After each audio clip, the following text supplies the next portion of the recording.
As mentioned on the program, as far as domestic politics goes, in a moment I'll be talking to Josh Frydenberg, the Energy and Environment Minister in the Turnbull government. Later in the program, Troy Bramston and I will be having a conversation with the Greens leader, Richard Di Natale. They're both coming to us from Melbourne, starting, as I mentioned, with Josh Frydenberg. He joins us now. Thanks very much for your company. Good morning. Nice to be with you, Peter and Troy. Let's just get straight into domestic matters if we can. The closure of that power station at Hazelwood down in your neck of the woods there in Victoria. 6.5 years ago, in May of 2010, your predecessor in your portfolio in opposition, Greg Hunt, he flagged the idea of direct action. The now government's climate change policy has perhaps been able to do something about the situation with the imminent or one-day closure of Hazelwood, helping it to regenerate as perhaps a renewables or a gas energy supplier. What, if anything, happened in that space? Well, the Coalition has never tried to hasten the closure of these coal-fired power plants. We never tried to open the chequebook to, like the Gillard government did, to the tune of billions of taxpayers' dollars. We have never hiked the coal royalties by 300%, which the Andrews government did in their state budget this year, which was a hit to Hazelwood. We haven't pursued unrealistic renewable energy targets, as Bill Shorten does with his 50% target and Daniel Andrews does with his 40% target by 2025. These are the policies that have hastened the closure of Hazelwood and which are causing problems for other coal-fired power generators. But Minister, just on that, of the problem. But just on that, and no doubt we'll go through all of those factors. But you know, it was 6.5 years ago now when this was being talked about, and Greg Hunt did flag that direct action might be able to help Hazelwood by helping it shift from coal fire to renewables or gas. Did any of that happen? Did anything happen at all in that space? Well, as you know, ENGIE, which is the 75% French-owned company which has 75% of Hazelwood, and Mitsui has the 25%, they looked at alternative options for Hazelwood, whether it was biomass, whether it was gas, whether it was some other form of new technology to help the plant adjust to the new market. But they made a decision based on commercial reasons that they couldn't proceed. And the commercial reasons were the fact that doing business was becoming more and more difficult. You see, at the heart of this problem is the Labor Party pursuing policies which are selling out blue-collar workers in regional Australia, like the Latrobe Valley, in pursuit of green votes in the city. And Bill Shorten wants to be all things to all people. He wants to be sympathetic to those workers who have lost their jobs, and at the same time he's pursuing policies which are putting them out of a job. I understand all of that, but I guess I'm just trying to establish that when Greg Hunt said all that time ago that direct action could perhaps help with a transition at Hazelwood, that was just rhetoric, wasn't it? No truth, no facts, no substance, and ultimately nothing happened in that space. Well, Greg Hunt's policy of direct action has been a great success across the board because it's led to 143 million tonnes. Well, it's led to 143 million tonnes of carbon abatement at an average cost of $12.10 a tonne, which is a fraction of what we saw under the carbon tax. So it's got a whole lot of areas where it's leading to carbon sequestration into the soils, better farming practices, other new technological improvements which have actually driven emissions out of the system at a very low cost of abatement. So that's been a very successful policy. It wasn't applied in the case of Hazelwood, but Hazelwood is another wake-up call for us because it's 22% of the electricity supply into Victoria and about 4% of the electricity supply across the national market. Taking that out of the equation and putting in its place higher cost black coal generated power from New South Wales or hydropower from Tasmania or renewables in Victoria or elsewhere or gas will actually drive up the cost of electricity for Victorian households and for businesses, and will also invite more issues to do with the stability of the network overall.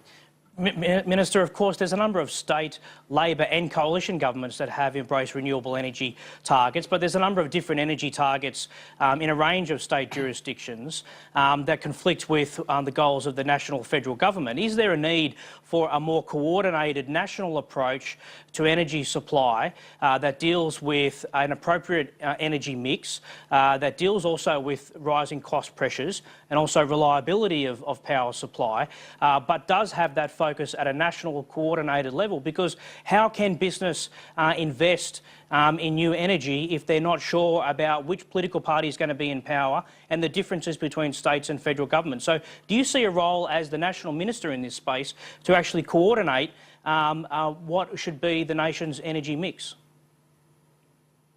I do think we need a more harmonised approach across federal and state and territory boundaries. You see, we've got three main goals in the energy policy space. First and foremost, it's energy security and stability, and then we've got energy affordability as well as a lower emissions future. And the South Australian experience for us was a real wake-up call, and COAG energy ministers came together and reiterated and reaffirmed that their number one goal was energy security. That's why we've commissioned Australia's chief scientist, Alan Finkel, to undertake a review with an expert panel and to come back to the Prime Minister and to state and territory leaders in December with his interim report. He has to look at what engineering mechanisms we need in place to ensure that while renewables are forming a larger part of the overall energy mix, it's not compromising energy security. And Troy, the real issue here is that not all renewables are the same. Hydropower can be very stable for the system because as long as there's water in the dam, power can be generated 24/7. But with wind and solar, it's different. They're intermittent forms of supply. When the wind's not blowing or the sun's not shining, power's not being generated. And we're all very hopeful for battery technology. In fact, that's going to be the big swing factor going forward. But it's not as advanced as we would like it to be today. And so we need to be very mindful of the implications it has for the stability of the system for seeing much larger amounts of renewable coming into the sector. And in South Australia, 41% of their power comes from wind and solar, and that has created challenges for the stability of the system, as has been pointed out by the Australian Energy Market Operator. I was interested to read this week, Minister, that former Liberal leader John Hewson has said that the government needs a new national renewable energy target if it does want to meet its 2030 Paris targets to cut emissions to between 26 and 28% by 2030. He's suggesting a 60% renewable energy target by 2030. That's a big goal. Is that something that you would support? Look, we don't support a 60% target. We have a 23.5% target by 2020, and currently we're at around 15% of renewables sources today. So it's going to be quite a leap forward for us between now and 2020 to reach that target. There are many different ways to reduce emissions. I mean, that's the overall goal here. The overall goal here is to meet our Paris targets, which is a 26 to 28% emissions reduction by 2030 on our 2005 levels. You can do that through more efficiency, through a national energy productivity plan, which we're rolling out with, tighter standards around white goods, vehicle emissions, the built environment. That's making a real difference. We have that emissions reduction fund, which has low-cost abatement. We have new investments in new technology through the Clean Energy Finance Corporation and ARENA, and of course we have the renewable energy target. So we've got different mechanisms to reach that emissions goal of ours, but a renewable energy target is not the only way to get there. Minister, if I can just interrupt you for a second there, because what John Hewson has said is that you're not going to meet that target. That target that you just said, 26 to 28% cut on emissions by 2030, John Hewson says you're nowhere near going to meet that target. So you do need a new national renewable energy target, much higher than state or the national government is so far committed to. So do you accept his view that you're not going to meet that target anyway, and you do need a new national renewable energy target? Well, with the greatest respect to John Hewson, who I do respect, that is not our view. Our view is that we will meet our 2030 target, just like we met our first Kyoto target. In fact, we beat it by 123 million tonnes. And I'm advised that we're on track to beat our 2020 target by by 78 million tonnes. And dare I say it, when Labor did modelling when they were in government in 2012, they were going to miss their 2020 target by 755 million tonnes. So we're actually making headway towards our 2020 target and ultimately to our 2030 target. But the key point here is we can't compromise energy security. We've got to bear in mind what is the cost to the consumer. You see, the closure of Hazelwood will lead to a substantial increase in price, particularly for high energy users. The Labor Party are at heart, with a conflict here because they're partnering with the Greens, as we saw in the Senate just last month. Sam Dastyari joined with the Greens in a Senate motion to, quote, encourage the closure of coal-fired power stations. And we know that Mark Butler has said, quote, he wants to kickstart the closure of coal-fired power stations. They should stop the mythology here, come clean with the blue-collar workers, tell them that they've got no real jobs for them into the future on these coal-fired power stations, and at the same time be much more conscious of what the implications of these green policies have for energy security and energy affordability. We're talking to Josh Frydenberg, the Minister for Energy as well as the Environment. A reminder, later in the program we will be speaking to Greens leader Richard Di Natale as well. Stay with us here on Agenda. When we come back, we'll continue with the Minister.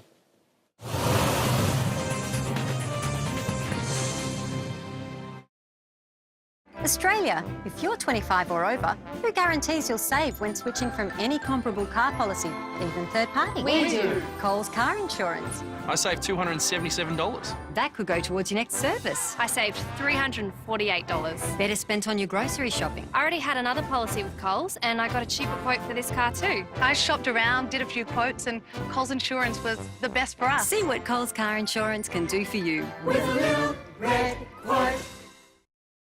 The new Kia Optima GT Turbo comes with the title of Australia's best medium car under $50,000. It also comes with Australia's best factory warranty. The Kia Optima GT Turbo. It is rocket science.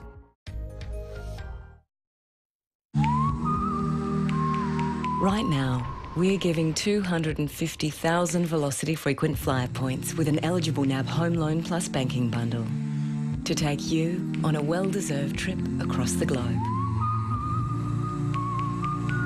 So make the leap into your new home today, and we'll help you land a holiday tomorrow.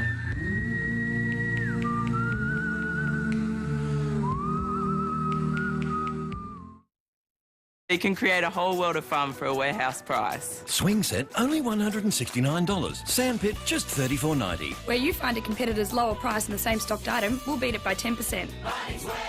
Lowest prices are just the beginning. That's our policy. Don't scratch it, kid.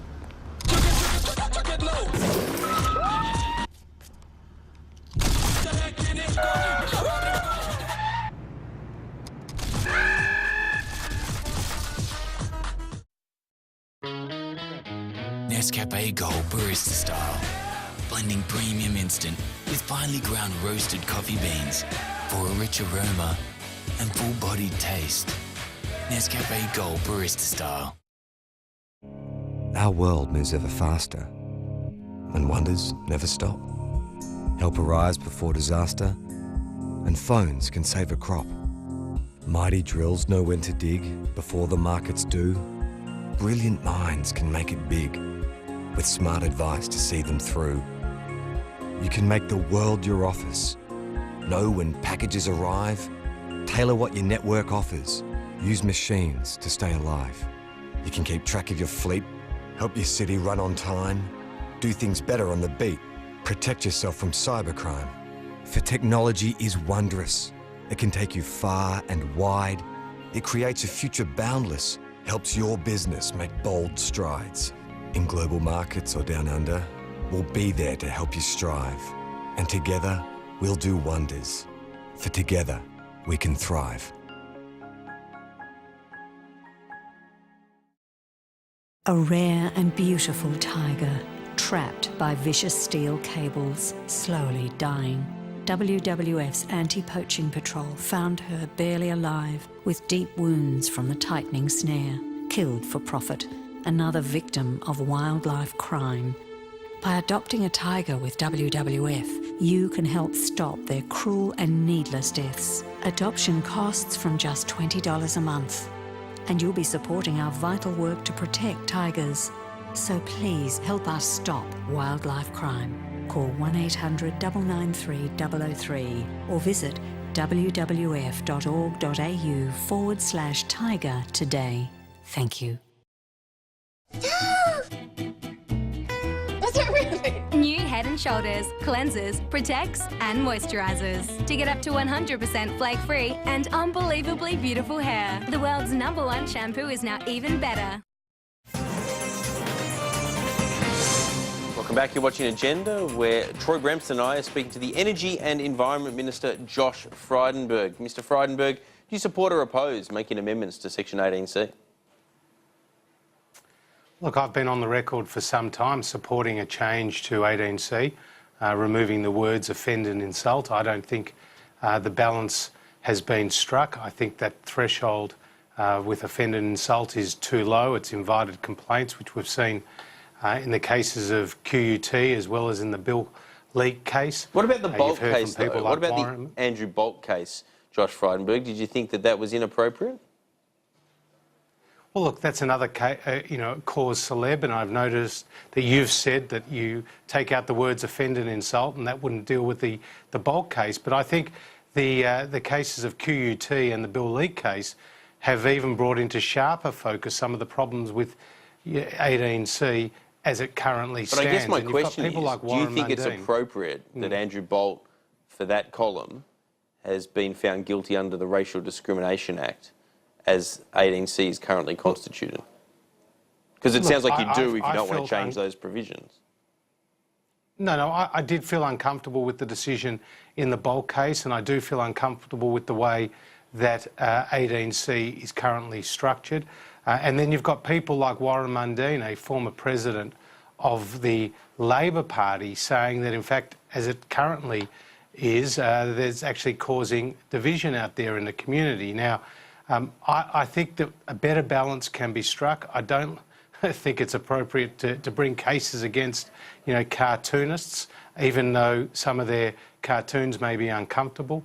So I think we can reach the objectives of preventing racial vilification and at the same time preserving individual freedom and particularly freedom of expression and speech. But the two cases that you mentioned that you're uncomfortable with, the QUT case with the existing 18C didn't get up. We know that.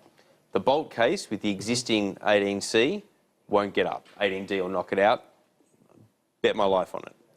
The other one, which is the Andrew Bolt case that you yourself say you are uncomfortable with, the suggested changes that you want to make would have had no bearing on that case, and yet they're not necessary to make for both the QUT case and the Leak case to get knocked out. So what's the point? Because the Leak case and also the QUT case have shown you the real problem that we have with this section. But what you're even changing though you may have change 18D. That. But what you're changing, I mean, the Leak case will get thrown. Actually would. The Leak case will get. The Leak case will get thrown out, and the QUT case was just thrown out, and the Bolt case that you're uncomfortable about will still result in a conviction, even with the suggested changes you're making. Wouldn't the better path be to either make the changes that remove your uncomfortability with the Bolt case, which include beyond the two examples you used, or look at procedural changes, which is what Julian Leeser is recommending in a speech that he gave on Friday, which is around the speed and the timing and the powers and the operation of the Human Rights Commission. And I notice that Paul Kelly has also talked about, having stronger racial vilification laws, but not using 18C in its current form towards that end. And, these are the sort of issues that need to be ventilated and explained, and no doubt, the Prime Minister and others are giving consideration to that process. But the key point with the QUT case and with the Bill Leak case is even if those cases were thrown out of court, and in the case of Bill Leak, 18D may provide him with a defence, you've still got the problem that these complaints have been made in the first place, and that it does become divisive and it does become a major distraction. But you can't stop vexatious complaints. I mean, you know that. You're a lawyer. You can't stop vexatious complaints through the court process. That happens all the time. But what you can do is you can expedite the clearing of them. And that's what Julian Leeser is talking about in his speech, expediting the clearing of them, not jumping around and changing 18C in a way that wouldn't fix the case you're uncomfortable with, Andrew Bolt, but is irrelevant ultimately to the QUT case because it got thrown out anyway. No, but Peter, you can remove the grounds for vexatious litigation. That's different from an expedition of a particular case which Julian's talking about. If you remove the words offend and insult, you remove the opportunities for people to bring cases based on the fact that they have hurt feelings. But you wouldn't have solved the Andrew Bolt scenario. Issue. I mean, if you're uncomfortable about what happened to Andrew Bolt, wouldn't you want to change 18C to ensure that that can't happen again to him or to anyone else? Well, these are all the issues that no doubt will be discussed in whatever process gets underway to look at it. I mean, I think the key point to understand is that we all value individual freedom and freedom of expression and freedom of speech, and we also want to see strong laws to prevent racial vilification. I'm very sympathetic with many people, including in the Jewish community, who don't want to see any changes to racial vilification laws. I can understand where they're coming from, but I look at the practical outcomes of 18C as it currently stands, and I don't think that is producing an optimal outcome for our community, and that's why I do support change, but we do have to proceed carefully in a considered way, and we do need to, air and to ventilate some of the options that may be on the table. You say you support change, but that's not the government's policy. You're a member of the front bench. Well, a lot of us on the front bench have expressed over time a need to revisit or to change aspects of 18C, and as you know, it was attempted under Tony Abbott's Prime Ministership unsuccessfully, and then it's been put to bed. Now, this is an issue which is currently on the table with the Attorney-General, and Dean Smith has put forward his idea with a committee. I'm sure those are the issues that my colleagues and, of course, the Prime Minister will consider. But the point is we want to take the community with us on any change, and that will be important to the process that is underway. But I don't resile from the comments that I've made a couple of years ago when this issue was being debated, that we do need to take out the words offend and insult. My position hasn't changed from a couple of years ago. Minister, can I just tease out a little bit what you've just said? You just said you support changes to the Racial Discrimination Act, Section 18C.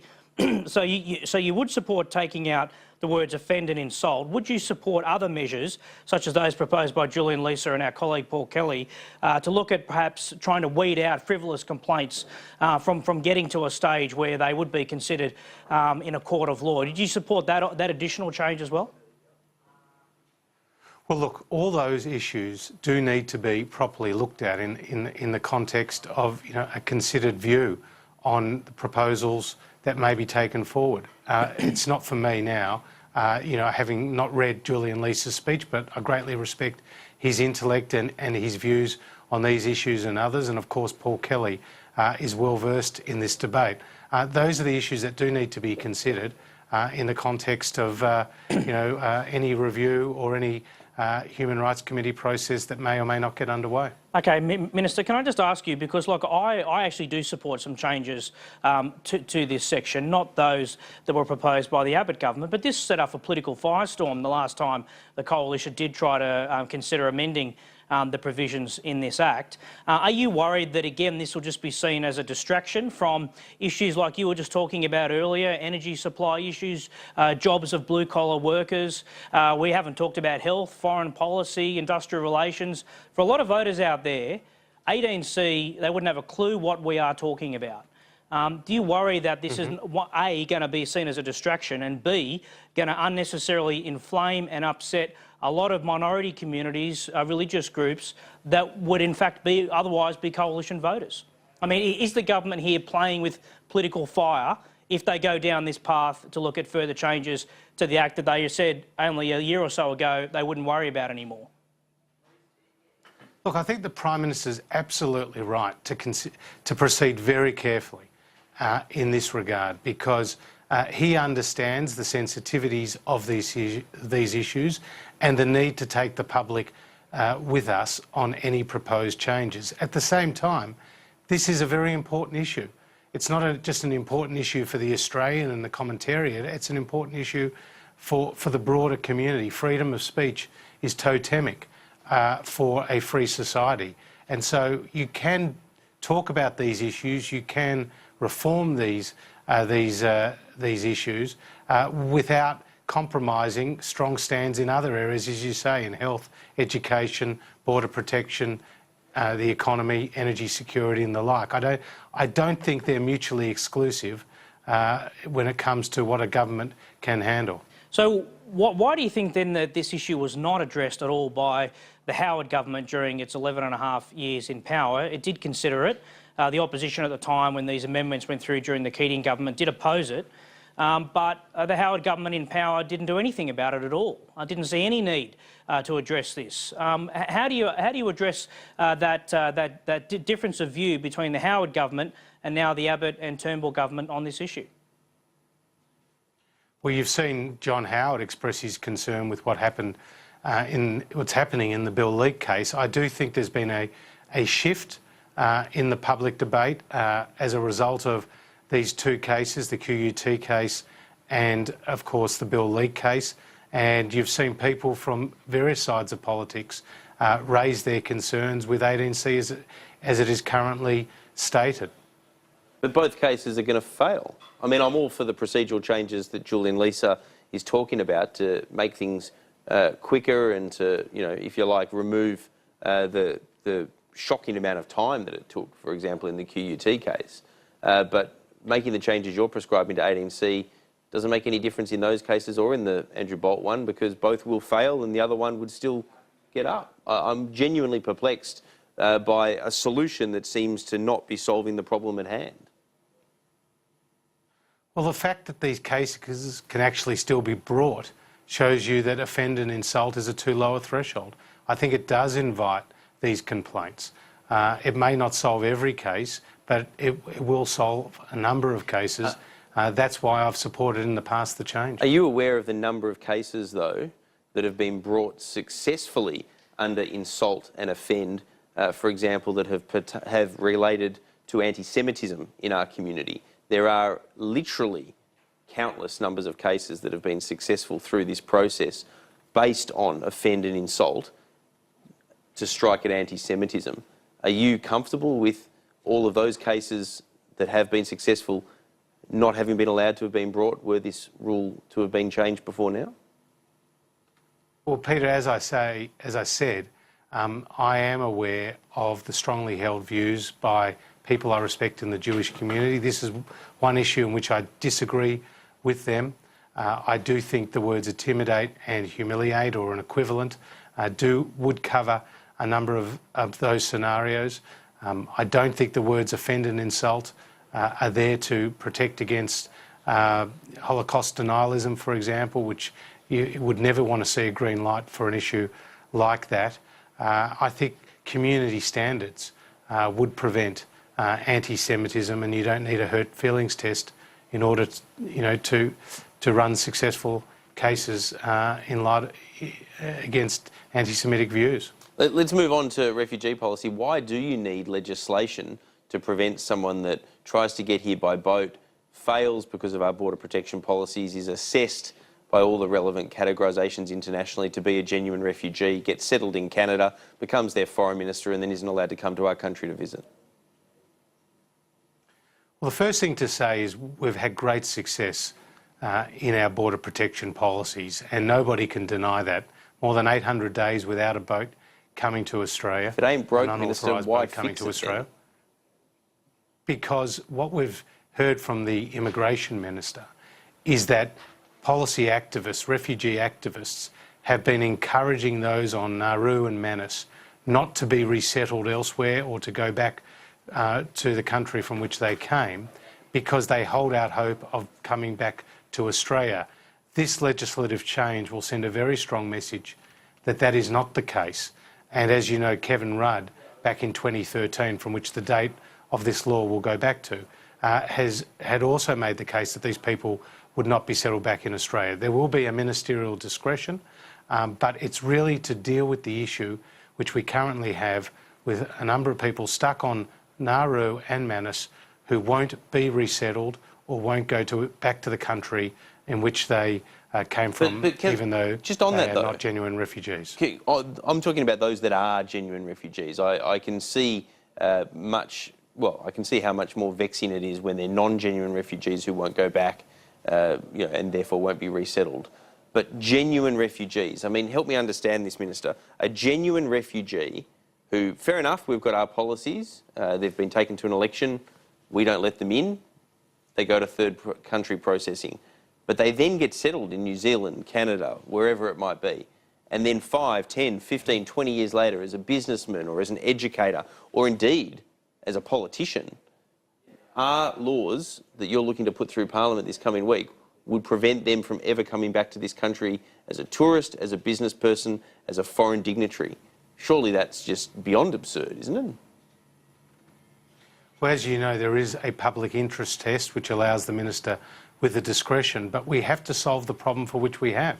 And that is, we've got people on Nauru and Manus who won't be resettled, even though that is the only option available to them. Now, the Labor Party needs to stand up here if it does believe in strong border protection. You've already heard some 25 members of Bill Shorten's caucus criticise this policy. You can't have it both ways. You can't have it both ways on climate change policy and blue-collar and workers and the green thumb of the Labor Party. You can't have it both ways on environmental approvals. You can't have it both ways on freedom of speech and racial vilification. You can't have it both ways when it comes to the ABCC, and you can't have it both ways with border protection. This is where Bill Shorten really needs to stand up and say he will not allow these people to resettle back in Australia, and he will support the coalition in its strong policy to ensure that they're settled elsewhere. Minister, are you mindful of community sentiment that may indeed support the government's border protection policies, but are not happy that so many people who tried to come to this country are stuck permanently on Manus and Nauru and want that issue dealt with? There's been a whole range of issues about how these people are treated in those places, and I'm not running a line from refugee advocates, but I pick up a strong community sentiment that people do support the government's border protection policies, but want those problems on those islands fixed and want those people dealt with one way or another rather than being left in limbo. Are you mindful of that, and is that something that the government should be looking at to address? Well, that is the government's position as well, Troy. I mean, it's just a common sense position. You want strong border protection policies, but you don't want people stuck on Nauru and Manus longer than they should have to in order to ensure the coherence and the effectiveness of our policy. I mean, we've been very successful in removing 2,000 children from detention, a policy disaster that we inherited from the Labor Party. Obviously, without the boats coming, we've stopped the tragic loss of life at sea. We've been able to close 17 detention centres, avoid the $11 billion budget blowout which we saw under Labor and their border protection policies. This is a very tough policy. We don't make apologies for that, but it's been a very successful one. And if Bill Shorten leaves a little slither of light between us and him, then that will be a problem going forward for Australia, because there are 14,000 people who are waiting in Indonesia to come to Australia on boats, and our policy needs to be strong to avoid that happening. Minister, can I ask you a final question about the US presidential election? In The Australian yesterday, I interviewed Andrew Peacock, former Liberal leader, and Kim Beazley, former Labor leader. They both said that there will be significant consequences for Australia, regardless of whether it's a Hillary Clinton or Donald Trump victory. We will be asked to do more on foreign policy and have to spend more on defence. Is that your reading of the situation as well, that there will be a need for a significant foreign policy and defence recalibration for Australia, regardless of who wins the election? Well, Troy, no matter what happens in the United States election next week, it will reverberate around the world, and particularly here in Australia. And our priority is obviously to see the strength of our ANZUS alliance put in place by Sir Robert Menzies in 1951 stay strong, and that will happen either under a Clinton or a Trump presidency. We also strongly support a forward presence by the United States. We have seen some tensions in the South China Sea and on the Korean Peninsula. We have the US Marines rotating through Darwin. It is important for our region, for Australia, that America is fully engaged. We have, as a government under Malcolm Turnbull, significantly increased our defence spending. We're heavily integrated with the United States military. That will continue whoever wins the presidency. But given the troubles in the world, whether it's in the Middle East, whether it's with Russia and the Caucasus, whether it's in the South China Sea or on the Korean Peninsula, we do need a strong America. And Australia has always stood with America in dealing with some of these problems based on our shared values. So I think that will be our priority going forward, and not to forget the economic partnership. The United States is still our #1 investor in Australia, and foreign investor in Australia. That must continue. We enjoy a free trade agreement, and of course the Trans-Pacific Partnership. We're still hoping to get through the lame duck congressional session after the election. So we've got a lot at stake in this presidential race, and no matter who wins, we'll try to be pushing forward Australia's interests first and foremost. Josh Frydenberg, we always appreciate your company. Thanks very much for joining us this Sunday. Cheers.